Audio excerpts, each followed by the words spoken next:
नमस्कार सर्व विद्यार्थी मित्रांनो, आता आपण बघणार आहे प्रश्न जो येते की लेयर्स ऑफ ऍटमॉस्फिअर, खालून वर पर्यंत पूर्ण कोणत्या प्रकारच्या लेयर्स बनल्या. आपण 4-5 नावं नेहमी बघतो पण त्याच्यामध्ये कन्फ्युज होते, त्याचा सिक्वेन्स वगैरे विचारते. तर बघा, आपण ज्या जमिनीवर राहत आहे ती लेयर आहे बेटा ट्रोपोस्फिअर. आता म्हणजे ज्या ट्रॉपिकल रिजन मध्ये आपण राहतो, ट्रॉपिकल रिजन मध्ये, ट्रॉपिकल रिजन म्हणजे ट्रोपोस्फिअर. तर पहिली लेयर एकदम क्लिअर झाली. जे एकदम जमिनीच्या जवळ आहे ते आपलं ट्रॉपिकल रिजन, ज्याची आपण टोपोशीट काढतो. ट्रॉपिकल रिजन टोपोशीट म्हणजे बेटा आपली झाली पहिली वाली, समजा हा लेयर झाली आपली ट्रोपोस्फिअर.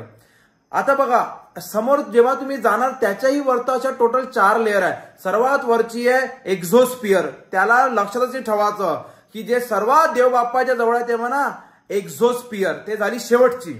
आता टोटल 5 आहे पण आपण 4 बद्दल बघू. आपण सर्वात वरची पाहणारच नाही. आपण ज्या जागी राहतो, आपण ज्या ट्रॉपिकल रिजन मध्ये राहतो ते आपली ट्रोपोस्फिअर. आता बघा, या लेयर चेंज होऊ शकतात का? जर मी माझं मत देतो म्हटलं तसं, तर माझ्या मत द्यायला काही महत्व नाही आहे. तसं मत द्यायला माझ्या काही महत्व नाही आहे. बघा बेटा, एक वर्ड लक्षात ठेवा. हा कधी पण हा प्रश्न येऊ की लेयर सांगा, तर म्हणा मी काय करू सांगून, तसंही माझ्या मताला काही महत्व नाही. तसं माझं मत, तस मत. बघा, तस मतचे बेटा जर तुम्ही पहिले वर्ड घेतले, तस मत, तसचं टीएस, मतचं एमटी. तर या 4 लेयर आता बनते खालून वरपर्यंत. तस मत बेटा, म्हणजे त स म्हणजे त फॉर टी ट्रोपोस्फिअर. बेटा तस सचा यस स्ट्रॅटोस्फिअर. मग मतचा यम आणि टी. यम बेटा म्हणजे मेझोस्फिअर आणि म आणि नंतरचा टी म्हणजे थर्मोस्फिअर. एकदम सोपी भाषा. कोणी विचारलं ऍटमॉस्फिअरच्या लेअर सांगा, म्हणा तसं माझ्या मताला काही महत्वच नाही. तस मत टीएस एम टी.